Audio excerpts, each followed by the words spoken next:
Hi YouTubers! And guess where we are? Look behind me and you'll see that I've met up with Randall, Sky's the Limit. Hello, hello. Hello, hello, hello, hello. And we are here in Brussels and at the European Parliament, which he's trying to get me into. Apparently they don't know me, so that's good. It's a good thing. They know him, which probably isn't so good. But anyway, we're going in. Hi YouTubers! As I said a couple of weeks ago, I was going over to Brussels to speak to my old pal, Randall, Sky's the Limit. And had a fabulous time. He really did look after us, together with his wife Raquel. And they did show us a really good time. Especially that last evening. It was fab, it really was. Got a little drunk, wasn't feeling too good the next day, but it was fabulous on that night. Showed me around the Parliament and Brussels, and I must admit it was a fascinating place. The weather was appalling, unlike here where it's absolutely glorious. Now I'm back and I'm sitting in a greenhouse at 90 degrees, so I better make this quick. I just want to get out the wind really, because it's quite windy. However, politically, and this was something I brought up in my last video, I was interested to see how my politics would change by just going over to the European Parliament. I know full well that Randall's had problems over there because he does promote our secular and of course humanist cause, and he does a lot of work there. He does it by well, talking to people basically, which is what it's all about. Interestingly, while I was over there, what was brought up an awful lot was the lobbying that goes on. There's a lot of lobbying going on in the European Parliament, and interestingly, as soon as I got back, there was a lobbying scandal here in Britain. I mean, lobbying's not illegal, don't get me wrong. Lobbying is something everybody does, but of course, over here in Britain there's been a scandal because people have been taking cash to lobby on their behalf. I'm sure that goes on worldwide, you know, and it does make me think it's something to ponder over. Anyway, I'm going to show you this very clip. To music, I'll do a little bit of music with a clip of Brussels and things we saw, and at the end there's a very quick but drunken interview with Sky. Not necessarily him drunk, but I was. However, have a look and I can get on with making my other videos then, I suppose. Peace for now, and thanks again to Sky's the Limit and his wonderful wife Raquel. Randall and Raquel. Okay, take care. There's one equally as large the other side, which I'll show you. And there we are. It's a cool setup. You see here, we call them the goldfish, the interpreters of the different languages. We say like a goldfish because all you see is their mouth moving. It's a bit... Right. But here in your console is quite good. You can select your languages, whatever. Press, you see all this is selected for press area here, so you can sit down there and take notes or whatever. Yeah, Sky's gone off to, or Randall really, he's gone off to get the beers in, which is a good old lad, you know, he is a good old lad. And this is the sort of subsidised bar of the Parliament, so he's a bit of a tight, sort of good old lad as well. So he brought me to the cheapest place, but it's nice, it is nice, it's good. And it is here in the European Parliament where we find the rarest of beasts, a parasitic life form known as the European Commission.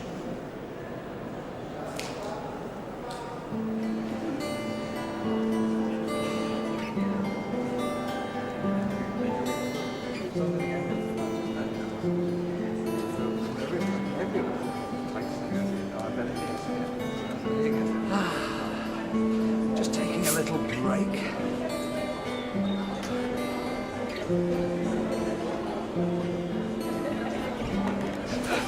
Nobody dare go out anymore into the rain, but here we are. Yeah, I do like this thing behind me actually, a spin round again. Isn't that fun? I do like that sort of TV screen. What is that thing over there, Randall? Can you hear the thunder? Right, no idea what this is.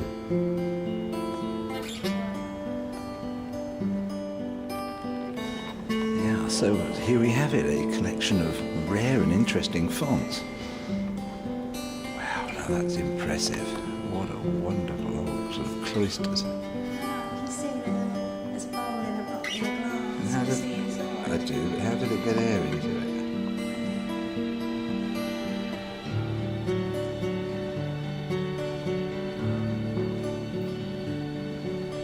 A proper old treasure chest, look at that.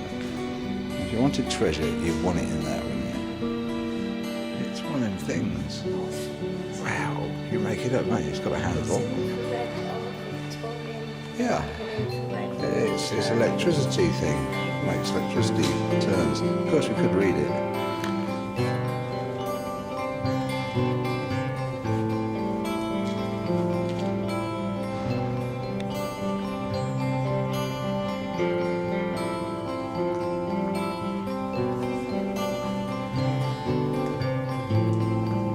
The Vikings are still here then.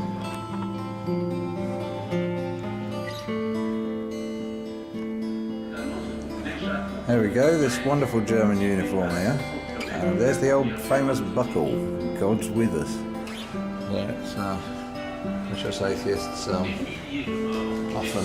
go on about. So you were saying I got what? I got so drunk last night? He was quite drunk last night, yes. We had a few, Really? few too many. I've been accused of worse things in my life. Yes. Oh, you did that as well?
No, it's just that I haven't had a chance to sort of really put you on film in this entire time, and I've had this brilliant time. Are you recording right now? Yeah, I'm recording right now. Right, I've had this It's nice brilliant. to tell the interviewee when you're recording. Yeah, okay. Sorry, I'm recording now.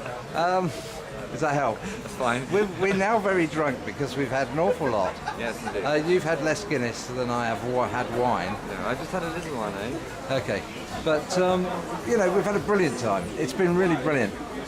You've treated us great. You've shown us around Brussels. You've shown us around the Parliament, and we have had so many chats that you personally, I haven't recorded during this. I sound drunk, don't I? I am. No, you're Right. doing fine. But we haven't had a chance really to speak to you. And in the European Parliament, in the thing that you do as a living, as it were, is politics. Politics is your life. Yeah.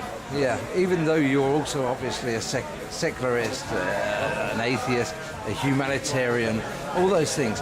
What I want to know, and this is the big question, is as a secularist, as a humanist, what do we have to do in order to persuade anybody within Europe to our way of thinking? You know, how can we bring to the table anything that would help the Thank you very much cause? for your gracious introduction. I should say, by the way, that the reason we're celebrating here is that the dear lady's birthday happening here tonight. Yes, Essie, my lovely other half. Yeah. Yes. But to be succinct, you said, to ask you a question, I do live in the world. I've always been, I confess, I've been a current affairs junkie since as long as I can remember, and there's no therapy for it. So inevitably that led me into it. What I would say to you in terms of lobbying, it's a difficult subject. I think you have to compose it in terms of a particular genre, whether it be science, you can do it through literature. The political avenue works, but it's better, I think, through media, satire, comedy, all of those kind of things. But ironically, it doesn't work through politics. There are too many tangents in that, and you can't bring it up. As I showed you an example of film earlier, where we had an expo that we had just last evening with the dilemma of Kashmir, squeezed in between Pakistan and Hindustan. Lovely bridge building, literally good ideas and all that kind of thing, human rights issues at the fundamental. But and it is frustrating for me as a secularist, as you say. It's also frustrating for me as a journalist that I can't bring that up, and I have to maintain that impartiality. But I think just time will tell. I think it's working. I think, as James Burke said way back in the 80s, before the internet even happened, when he sat in the Himalayas and he said different versions of life, and he held a microchip in his finger, and he said, I think technology might work. So really, lobbying is an atheist. Well, you do your part, mate, and so do I. You have to be careful.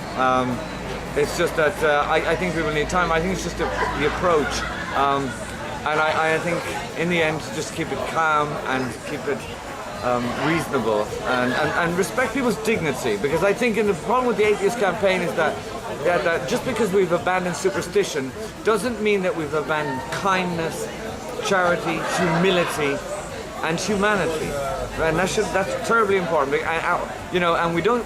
I'm sorry we can't compensate for ceremony, but that's the best I can offer. No, that's fantastic. You know, that's exactly what I would have said probably. But I've just had such a good. I'm going to pull this round now because and try and find myself.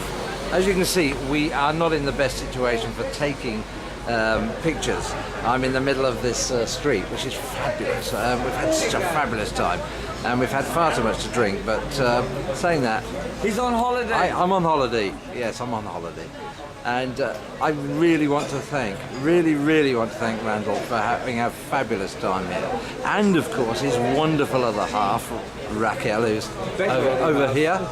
There we go. And they've both been so good to us.